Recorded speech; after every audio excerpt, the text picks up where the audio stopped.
experience that you're just excited to share about? I'm having one right now.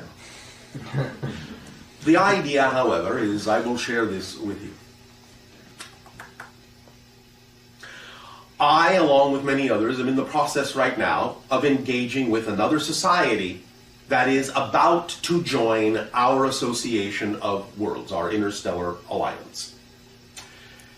The interactions with these beings have been going on for what you would probably call about 10 years of your time. And now they are, as you say, ready and in a state by which they can become members of this alliance. They have had many changes upon their world that allow them to move in this direction that they made by choice.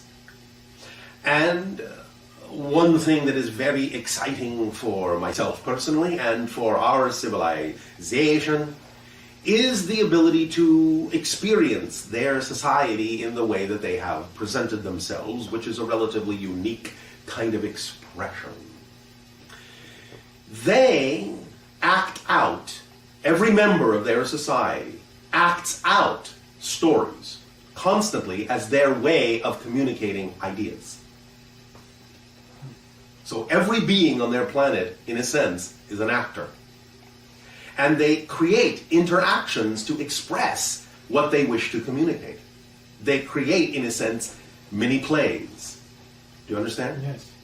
And by acting out these mini plays, they convey, in general terms, the ideas that they wish to share with others. So while the plays on your planet are usually confined to the idea of a theater, so to speak, if there is anything that anyone really wishes to communicate, they will actually set it up in such a way as to allow those that they wish to receive the information to actually experience the transfer of the information as if it were the telling of a story, as if it were the acting out of a play.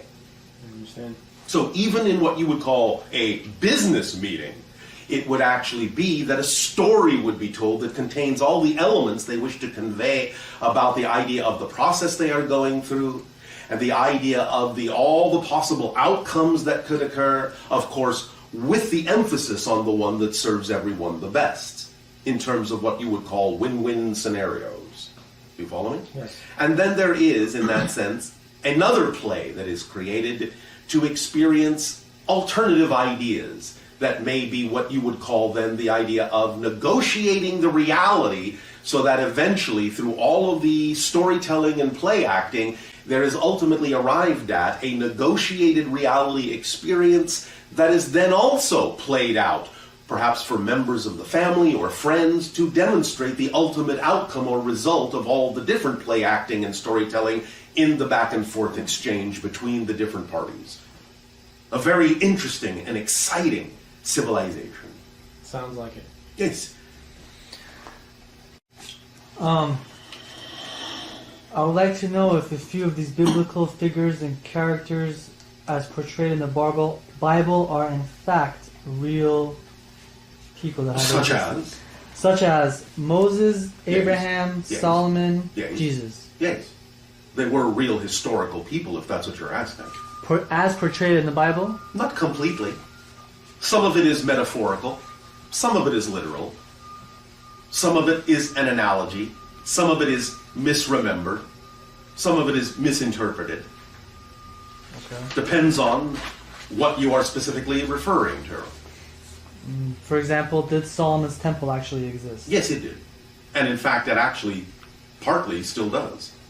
There are still ruins and remnants of the temple that exist. But you wouldn't actually say Jesus is a prophet or the Son of God. You are all children of God, Right, okay. as are we. And the idea of what Jesus was talking about, or in his own language actually, Yeshua, was the idea that you are all Christ's. Mm-hmm. He wasn't looking for followers. He wasn't looking for Christians. He was saying that you are all equal to him. That, in that sense, you are all Christ's. You are all children of God. And the phrase, I am the way, simply means, be the way I am.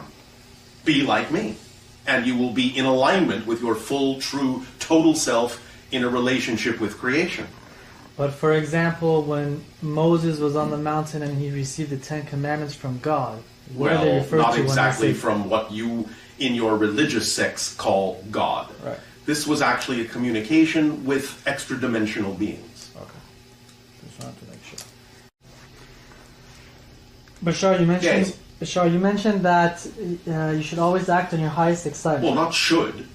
I am suggesting that you might be willing to, that you might prefer it. I will never tell you what you should or shouldn't do. Okay. It's up to you. If you wish to not act on your highest excitement, I'm not going to stop you. What if your highest excitement is to hurt someone else? That's not excitement. You have to know the difference. You have to have a clear definition of what excitement is.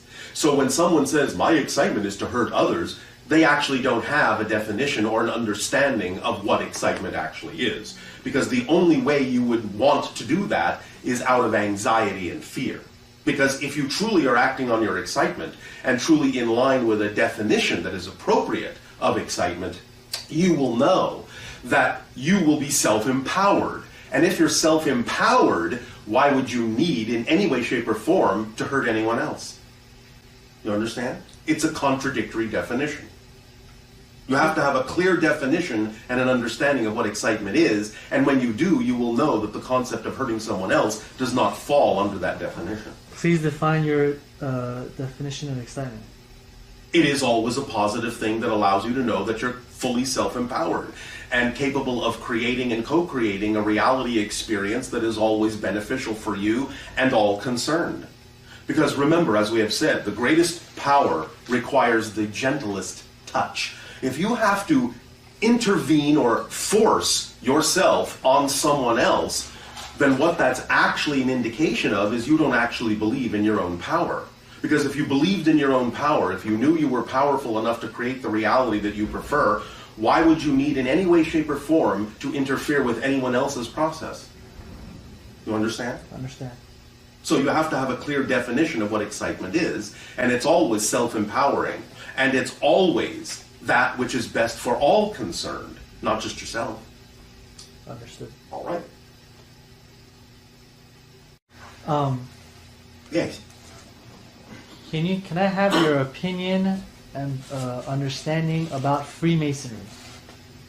Well, that's a large subject. It is a large subject. Is there something specific you wish to discuss? Where did it start? When did it... Essentially, it started with the idea of the organization you call the Knights Templar. You understand this? Yes. Reference? Yes. The idea is that in their time, they discovered certain things, certain ideas. Now, really, some of the ideas are very, very ancient and existed way before the Knights Templar. But you ask the question in terms of where the organization of Freemasonry began. And thus then, in that form, it began with the Knights Templar, even though the information that the Knights Templar found out about was very ancient information that preceded them by thousands of years. You understand? I do. And the information is nothing particularly to be negative. It's how you view it. Well, yes, of course. And much of what you now understand to be the kind of metaphysical knowledge that we are discussing today is actually what they discovered that was not very well known in your world back then. So a lot of the so-called secrets of Freemasonry and secrets of the Knights Templar and secrets of the mystery schools of Atlantis are all about the metaphysical understanding of how reality works and how you manifest and attract the reality that you prefer. That's really all that information was about. In fact, that's exactly what Jesus was teaching, Buddha was teaching, Krishna was teaching. It's really all the same metaphysical information. It just wasn't really known by the masses. And so because it involved the understanding of how to really use your self-empowerment, it was framed in a way and taught in a way that made it seem to be a very big secret. Because in many cases there would be a great deal of misunderstanding by the general public, and so it was thought that the only way to really preserve the information clearly and cleanly was to pass it down through the mystery schools of those organizations so that it wouldn't be corrupted. You understand? Perfect, I do. All right. Will you be more in tune or standing with a higher frequency or vibration if you are a vegan or vegetarian? It can work that way, but it again depends upon the person. There are many people who are not vegan or vegetarian who have very high vibrations. It just depends upon what you're exploring and how you explore it and how you align with things. It is possible, and maybe even generally true, for many people on your planet, that a lighter diet may be more conducive to a higher frequency of energy. But that isn't always the case. So it really depends on a case-by-case basis. Gotcha. Make sense? Yes. It is wise to follow your own instincts, your own body consciousness, your own highest excitement, and what seems natural for you. But again, do remember that even Jesus ate fish.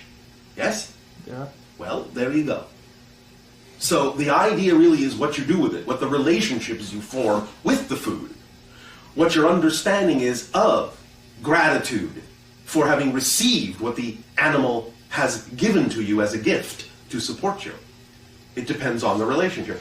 Many indigenous tribes have very, very beneficial relationships with the animals that they eat. And thus it doesn't in any way, shape, or form reduce their vibration. You understand? I do. So really, there is a general understanding that as you raise your vibration, it may be that you will feel less need or less urge to consume heavier sustenance, so to speak, but just let that occur naturally. And if you feel the urge to simply be vegan or vegetarian, then by all means act on it and see what happens. If, however, at any point in that process you suddenly feel the need to have some form of protein sustenance that is not vegetarian, trust your body consciousness that it knows what it's doing. You may not need very much, but it may be required for a minimal amount of balancing in a certain way that you may not be acquiring through the vegan diet. But again, it will depend upon your individual frequency as to what works best for you. Understood. There's no need to force yourself to be more spiritual. That's a contradiction. Does that make sense? It does. Oh. It does. I just have a few questions. I guess we'll start with one. All right. That would be a good idea. Yeah. In this physical reality of existence, is there free will? Yes. But there is a combination of what you call free will and destiny. It works hand in hand in the following way. When you are a spirit, you generally lay out the idea for a life, the theme of exploration for a life, the things that you wish to learn, to grow from, to experience in general terms, sometimes specific, but overall a general theme or several themes that you desire to explore in the physical incarnation. You could say that that particular theme overall, or series of themes, is the destiny set by the soul.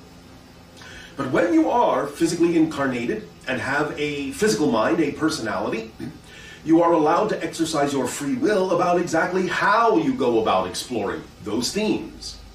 So you are free to do a number of different things, approach it from a number of different perspectives, experience it from a number of different ways or paths. The idea is like saying that the soul sets up the hallway you will walk down, but the free will of the physical mind to determine how it will experience or walk down that hallway. It can run, it can skip, it can go backwards, forwards, upside down, side to side, crawl, you understand? So free will works in hand with the idea of destiny. Does that answer your question? Yes, but Yes. if you can't change the past, how can that determine? You do change the past. How? Change it all the time.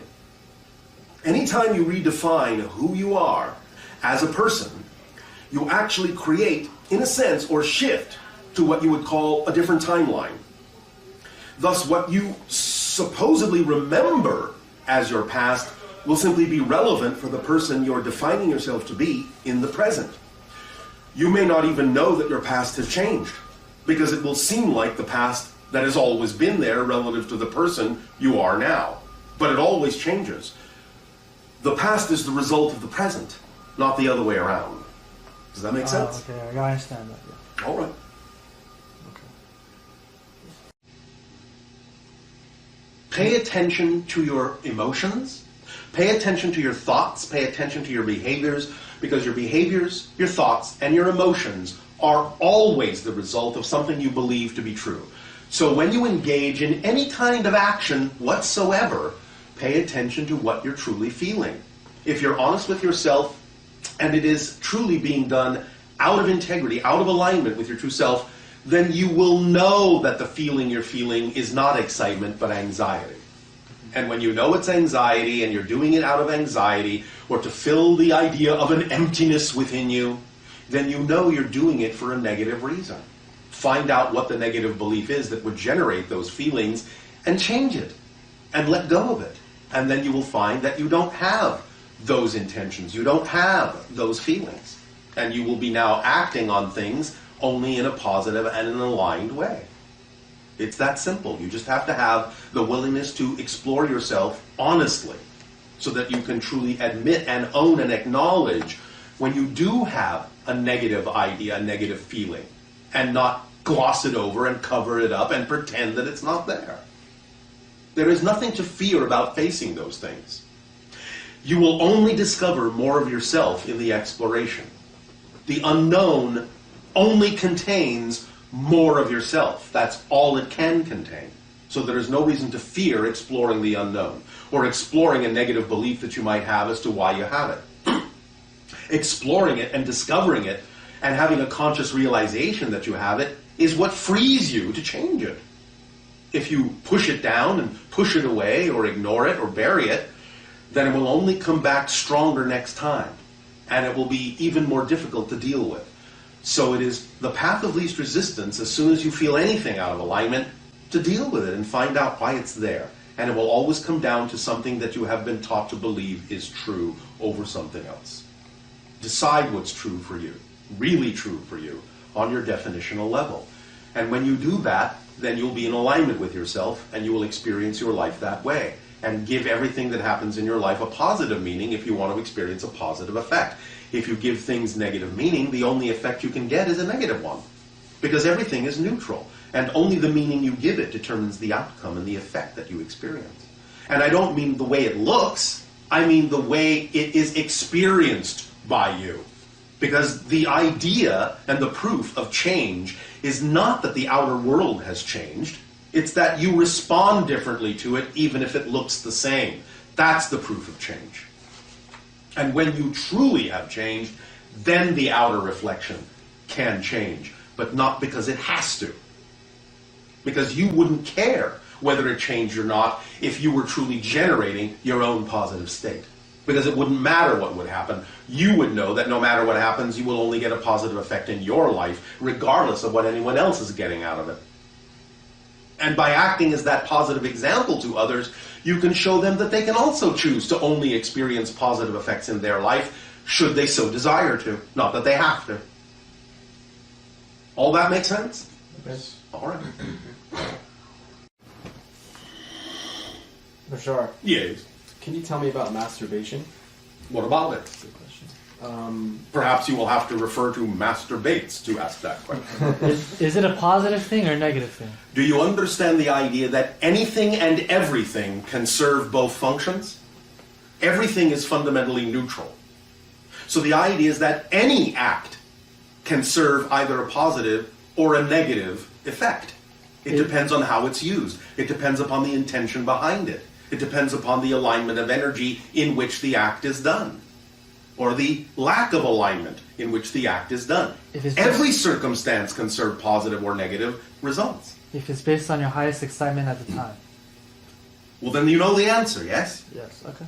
But the idea is to pay attention and have the discernment as to why it is actually being done. And I mean anything, not just the example you provided. But the concept and idea of preserving the semen in your body Yes. and not releasing it Yes. give you more powers or energy or... It depends on how you use it. It depends on how I use it. Yes.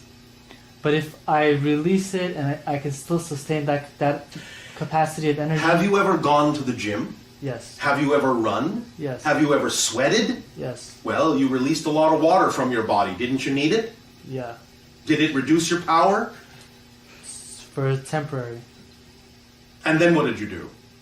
Regenerated. Thank you. Does that answer your question? Yeah. All right, then there you go.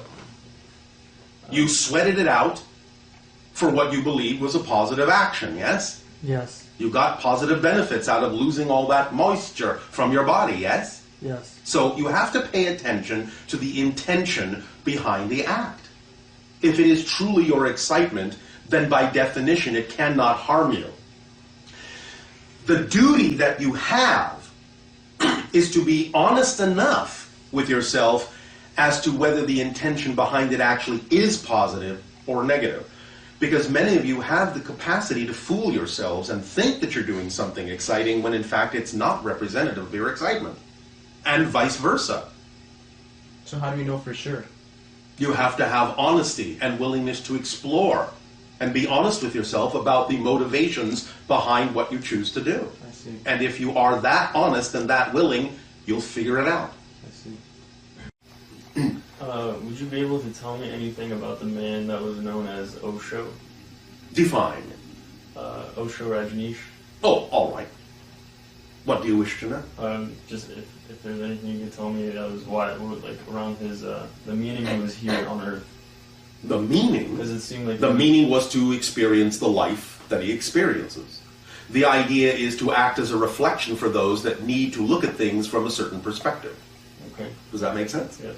Remember that any tool, any technique, any ritual, and any form of delivering information is nothing more than a permission slip that will attract those that require that permission slip to trigger themselves to be more of who they are. So different people will do it in different ways and present themselves in different ways that will be representative of a certain frequency and vibration that works for certain people. Doesn't mean it has to work for everyone. Even the information we deliver, we know, will not work for everyone. But the idea is that we represent the information along a certain frequency domain, and that frequency domain is something that many people will gravitate towards and utilize because they are of a similar frequency. Yes? Okay. So any such teacher, any such master, any such reflection is for the purpose of making sure that all the different belief systems that exist on your planet are accounted for and at least given an opportunity to find the information that is needed in the way that works best for them. Okay. Does that help you? Yes. All right. Hello, Bashar. And you, good day. Would you be able to tell me anything about this whole thing? There's some whole thing on the internet about the reevaluation of currencies around the world. Well, eventually, you will find that your monetary system on your planet will change. It may not do so right away, but the idea is that you are already exploring the idea of how you can create a different form of exchange on your planet because you recognize that many of the old systems are no longer really viable for the way that you prefer things to be. It will exist for a while, but eventually, many years to come, you will find that your so-called medium of exchange will actually be the skills and abilities and gifts that people themselves have to give, have to share. This is the ultimate form of the exchange that will occur on your world eventually. But for a while you will experiment with and explore different ways of valuating and different ways of creating what you call credit and so on and so forth, until such time as you realize that the only true value that exists in your world that is not arbitrary is the abilities and skills that you each have to give to one another. Yes? Okay. The idea of truly going forward with a true revamping of your modalities of exchange on your planet will also require the dissolving of many of your political, sociological, religious borders and ideas. And so as those all begin to change, everything will change together. One thing will inform another, and other things will inform this, and things will change, and this will change a little, and this will change a little, until you have a holistic system that works for you globally, eventually. Yes? Yes. The idea of selling your soul, does Yes. that actually exist? Not literally in the way that you mean. No. But the idea is to simply compromise your integrity and be out of alignment with your true vibration. That's really all it means, is to not be true to yourself. Okay, gotcha. Allowing this transmission to occur through this particular gateway in this way at this time. Once again, each and every time our civilization is afforded the opportunity to interact with your civilization in this manner, it opens up our understanding of all the different ways that the infinite can express itself through our perceiving each and every one of your unique points of view. So we thank you for this gift. We would like to begin this interaction and this transmission with the following idea. We would like to discuss the notion of vibrational residue, so to speak. The idea being that from time to time we have discussed and we have mentioned the principle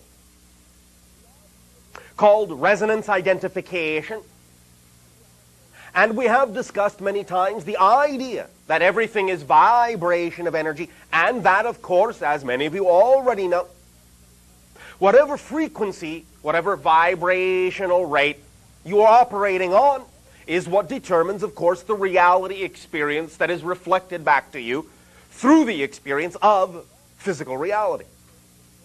But the idea expressed in the way that we would like to discuss this day of your time is a little bit more focused on the concept of resonance domains, frequency domains, strata of experiences that are each representative of a particular bandwidth or frequency or rate of vibration of energy, and how your actions, your choices of what frequencies and energies you give off actually create, in a sense, a reservoir or a buildup of vibrational residue in a particular frequency domain. For example, the idea that we have talked about from time to time that is phrased in what you would call your biblical literature as judge not, yes, in that way ye be judged. And as we have explained, meaning simply that you are not being judged by someone else, but in a sense are becoming the vibration of judgment and thus experiencing judgment reflected back to you. That is the meaning of that phrase. Let us take that a little bit more specifically to understand that in any given circumstance and situation, how you respond, how you react in that circumstance, in that situation, will create there to be a repository of energy of that particular frequency that becomes associated with that particular circumstance or situation. We know that you have certain kinds of situations on your planet. We will choose one to act as a fundamental example of what we are talking about. You have the circumstance on your planet called automobile traffic. You have expressed many times that in certain circumstances, many of you will become very angry, very frustrated, and will perhaps react in a very negative way. You will put out a particular frequency, vibration of confrontation and conflict. And the idea to understand is that when you do that, you allow there to be a strong association of that particular output to that particular circumstance or situation in general.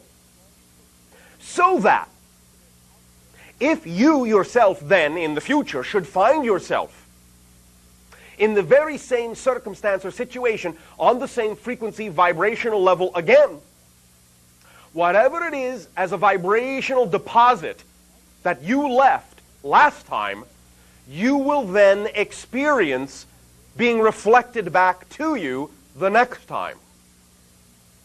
In that sense, it is similar to the concept of self-imposed karma, self-created karma, in that if you create conflictive vibrations, frustration vibrations, anger vibrations in the first situation, then the next time you find yourself in a similar situation, it may not necessarily come back to you in exactly the same way, but come back to you it will. Because you have, in a sense, associated that circumstance with that frequency and will automatically find yourself at the receiving end of the frequency that you gave off. The idea is that you may not receive it in the same way. Individuals may not necessarily curse at you, as you say, as you may have done the first time to them. But you may experience it either that way, or you may experience all of a sudden an overwhelming sense, perhaps now that you are in their shoes, doing exactly the same thing that you cursed them out for before the first time. You may feel a sense of overwhelming shame. You may feel a sense of guilt. Not that you deserve to, not that you need to, but the idea is that this energy will come back to you in some way, for everything requires balance. And if you leave a deposit of that vibration connected to such a circumstance, then when you find yourself crossing that wavelength again, you will pick up the baggage that you left before. Because it is associated to you. It is keyed to you. It came from you. It belongs to you. It will come back to you. The idea is that, again, it may come back to you in a variety of ways. Either it will be literally reflected in exactly the same way that you gave it off, or you will feel it or experience it in your life in some manifestation that is indicative of the same vibrational level. Things suddenly may not work too well for you. Things may start to fall apart. You may feel certain emotions that are unpleasant for you. All because, to begin with, you allowed yourself to succumb to a particular vibration that may have really no benefit for you constructively, and in giving it off and associating it and attaching it to that circumstance, then it doesn't allow you to be free to experience that circumstance in the future in a clear and neutral way. Whenever you make such an association, you automatically limit the way in which you can experience that circumstance in the future until you clarify that energy as you have put it in to begin with. Always it is of great benefit and greater benefit to allow yourself the opportunity to experience any circumstance in a fundamentally neutral way, so that you can then decide to extract from the circumstance, no matter how it looks, a fundamentally positive or constructive outcome. But if you have already made the association of negative energy, so to speak, or more precisely, conflictive or discordant energy to that circumstance, then that's what you leave there for yourself to find the next time you cross that particular threshold. And in that sense, it'll be an opportunity for you to learn to render that circumstance into a neutral and fundamentally meaningless set of props that you can then be free to determine what kind of energy, what kind of outcome you would rather prefer to extract from the circumstance, no matter how it looks on the surface, and no matter how previously you may have been taught to think or label or judge or limit that circumstance. I remind you once again, every circumstance is neutral, and every circumstance can serve double duty, positive or negative. The meaning you put into it, the energy vibration you attach to it, is utterly what determines the effect you will get out of it, no matter what anyone else's intentions are. Going into it, you are your own reality, and you have the final say on exactly what frequency you experience and how you translate that frequency in your reality as body, as emotion, as spirit. It is up to you. So be aware of what energy you give off in any given situation, because you will pass that way again, and you will pick up that bag when you come back. Make sure it's baggage you want to carry. Otherwise, let it go so you can travel lightly. And in any given situation, then, respond quickly, so that you will not have to then, in a sense, take the time to transform the baggage that was left there by you before. Baggage claim, you may call this if you wish. Now then, we thank you for allowing us to reflect this nuance of vibrational mechanics to you. And in return for the gift that you are giving our civilization at this time in experiencing this co-created interaction, I ask in what way at this time may I and my world be of service to you. I'll say good day to you this day of your time. How are you?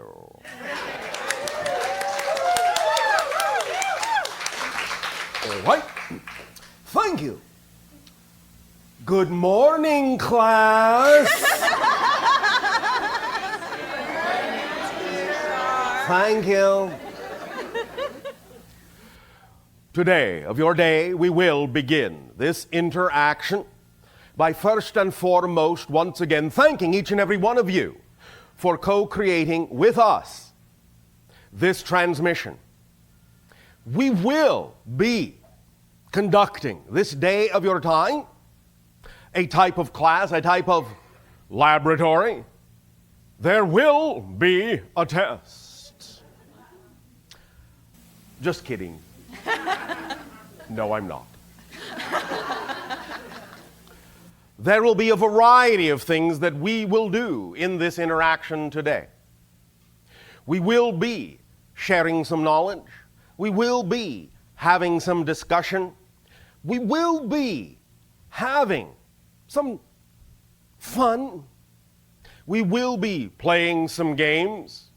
We will be exploring many different ideas that we have discussed in the past from a different point of view. We will be shedding some light from different perspectives on many of the concepts we have discussed, and a few new ones today, so that we can begin together to create a common language, a common understanding of some of these principles that you can then apply in your reality, apply in your lives, to create the kind of joyful, creative, passionate lives you say you would like to have. And the purpose again of this is to begin to form a coherent and cohesive understanding, a holistic understanding of many of the different ideas that have been discussed for many years in what you call your metaphysical communities, bringing some of them down to a very simplified and grounded understanding so that, once again, it is easy and effortless to apply in your life. At first, again, some of these concepts may seem to be a little puzzling, a little confusing, but that is only because it may be in an expression you are not used to. But again, that is all right. Bit by bit, we will form a common understanding. We will explore together, as deeply as you wish, many of these principles, so that we understand and you understand it as fully as you possibly can, and in that way, it can be very effective in your day-to-day experience of your lives and in following your passion and living your lives to the fullest, which is the only thing you are required to do in life. Just be yourself as fully as you can. It's the only agreement you have with creation. However you choose to do that is up to you, and it is the combination of understanding and agreement that you have created between your physical mind and your higher mind, and learning to form a strong relationship, a close communion between your physical mind and your higher mind is what will allow you to feel that you can glide through life effortlessly, which does not mean you will not have challenges, but will give you the tools with this understanding to face them in a joyful, creative way, to make them play instead of obstacles, and allow yourself to see that the universe really is your playground, and that it is really up to you to decide how you will experience your own existence. But exist you will. You will never change that. We have talked many times about the idea we call the 4 laws, and we will talk about them again today, but in a different way. We will talk about the 4 laws as states of being, so that again, you can bring them down to earth and apply them in your day-to-day lives in different ways than you may have applied them before. We will also, during the course of this interaction,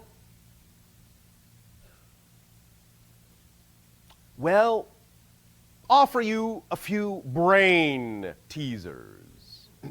Now, these puzzles, these word plays, already exist on your planet. Some of you may already know them.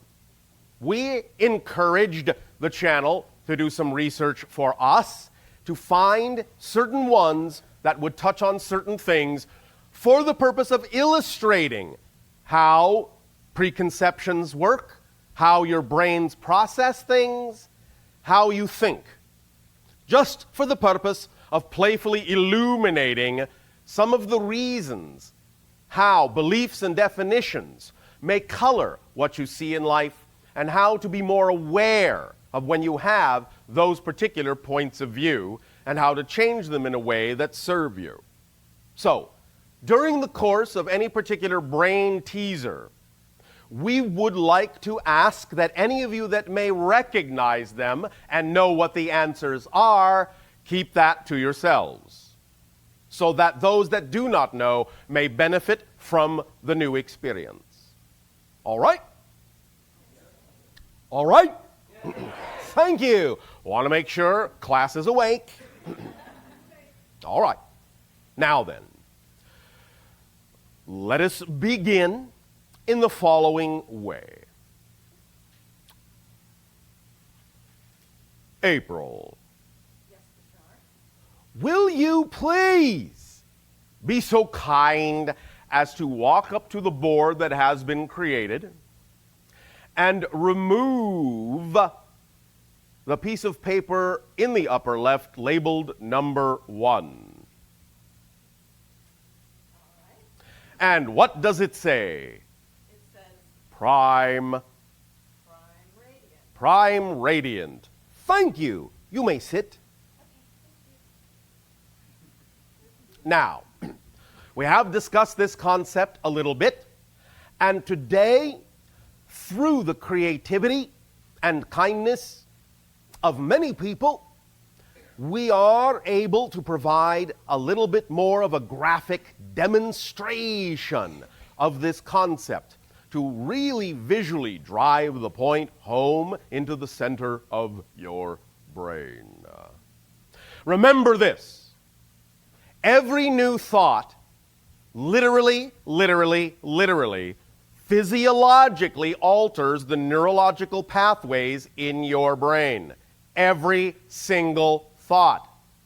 So one of the things that we will be doing here today is providing ideas and demonstrations in such a manner so that the brain paths will be altered, not without your permission, but will be altered in such ways as to allow you more ease of absorption and understanding of many of these concepts, to make them your own, to make them, as you say in your language, second nature, really first nature, so that you will apply them more automatically in your lives. Now, this concept, prime radiant, is based on the idea that many of your scientists, many of your physicists have begun to explore now for quite some time.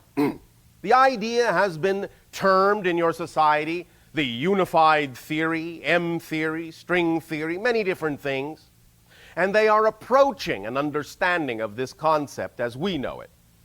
The idea basically being that you can render everything down to its simplest possible component. That everything that seems to be different things are actually expressions of one thing.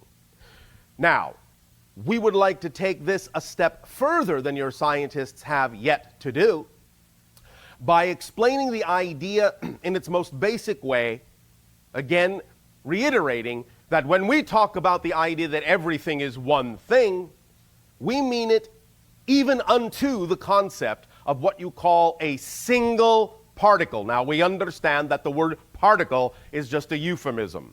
It is energy, it is consciousness, it can represent or express itself as a particle, as a wave, as energy, as mass. But for the sake of convenience in this conversation, we will use the concept particle, again, just to aid and assist you in your visualization. The idea, therefore, of understanding the prime radiant and how everything is one is to imagine that there is only one particle in existence.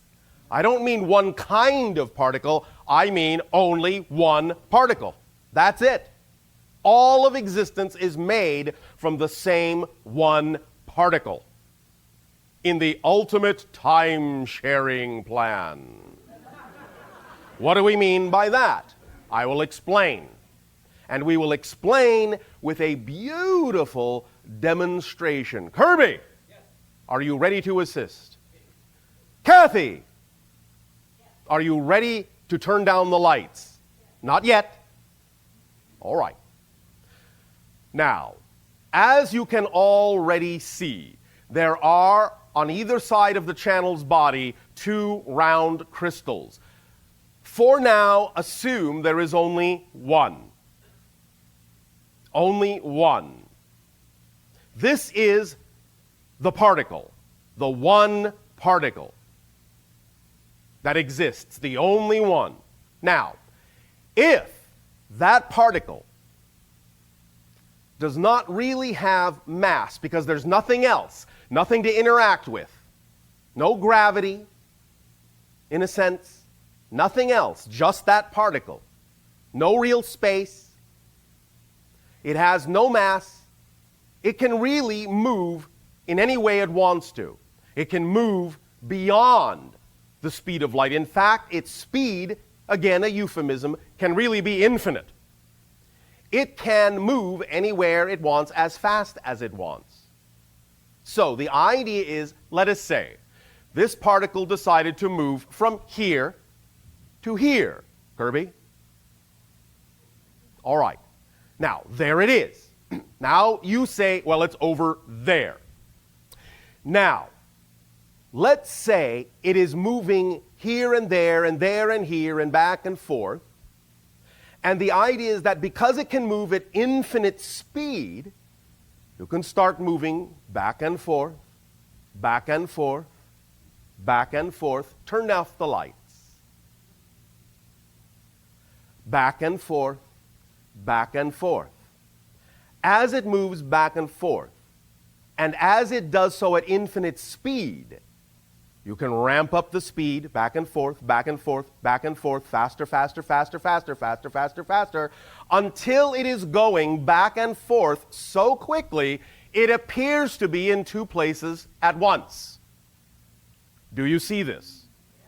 All right. It is actually going back and forth, but it appears to be two places at once. But what this appears like to you in your physical reality is it appears like two particles.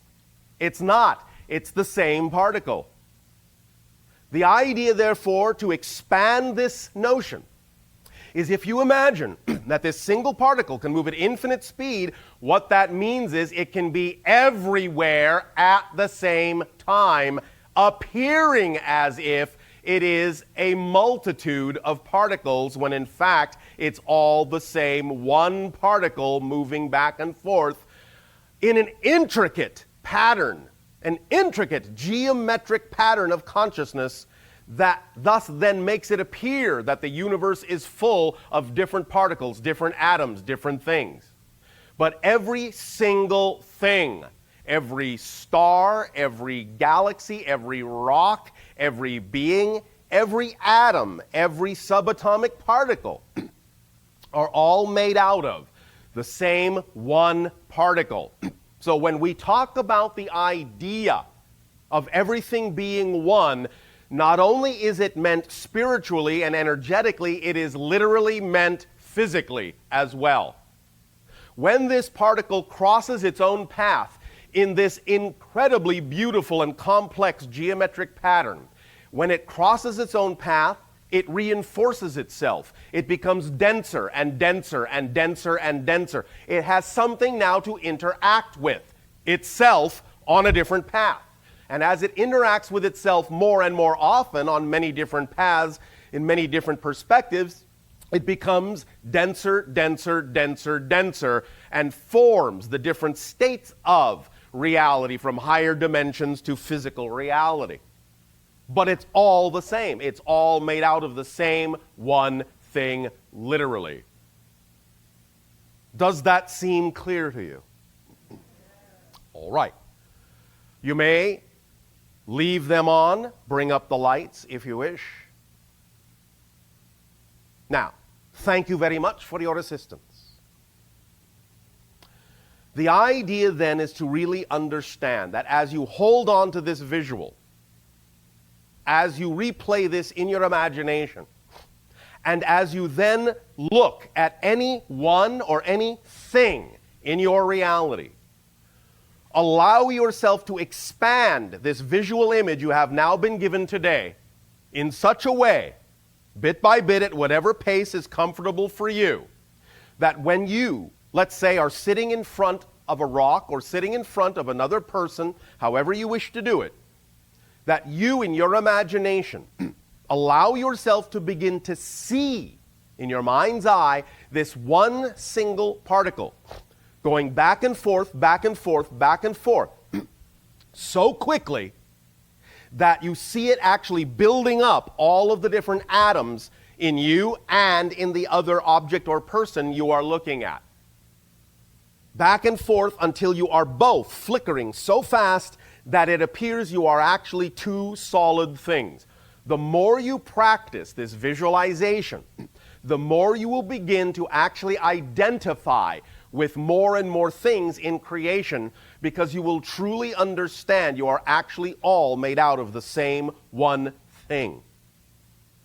And as you begin to do this, and as you begin to practice this more and more, in a relaxed state, in an open state, and really breathe this in and make it your own, however you wish to do it, then you will begin to see other effects begin to happen in your lives. You will start to unlock your point of view on existence, on creation, on physical reality. You will start to experience different kinds of things. You may suddenly have a sensation that nothing around you is real. It may suddenly look very flat, like what you call a fake movie set. It may, on the other hand, suddenly begin to glow more brightly. It may take on all sorts of different qualities. But what all of those effects simply mean is you are starting to see, truly see, with the inner eye, the inner sight, truly see the universe for what it is, the multiverse for what it is, creation for what it is. One and the same thing that only exists now, and that all things coexist simultaneously. You'll begin to expand this ability out and out and out and out to begin to include more and more and more of all the things in creation. When you look at the stars, you will then know, you will then feel and know that all of the atoms in that star are all made out of the same one particle you are made of. Literally. Literally. Literally. Now, we will get into different aspects of this realization a little bit later on as well.